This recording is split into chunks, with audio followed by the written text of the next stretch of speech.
9-шы аудио мәтін. Ақмола туралы аңыз. Ертеректе Арқа өңірінде бір молда кісі бала оқытумен ел жұртқа танымал болыпты. Оның көріпкелдік қабілеті де бар екен. Халық оны әулие тұтып, жоғалтқан нәрселерін сол кісіден сұрап отырады екен.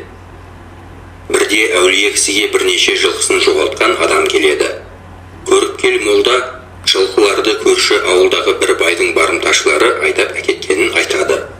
Молданың болжамы дұрыс келіп, жоғалған жылқылар байдың өрісінен табылады. Өшіккен бай молданың соңына түсіп маза бермей қояды. Дүркі көбейген соң молда елден қашып кетеді.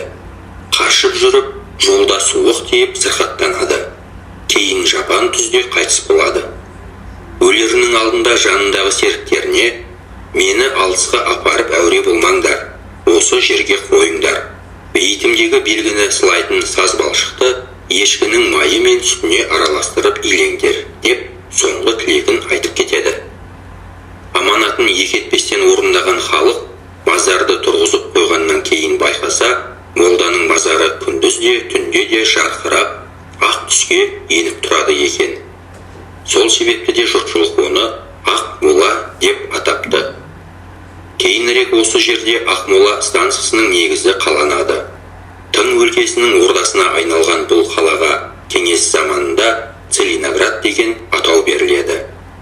Бұдан соң Қазақстан астанасы Ақмолаға көшірілген кезде оның атауы Астана деп өзгертіліп, жаңаша атқа ие болады.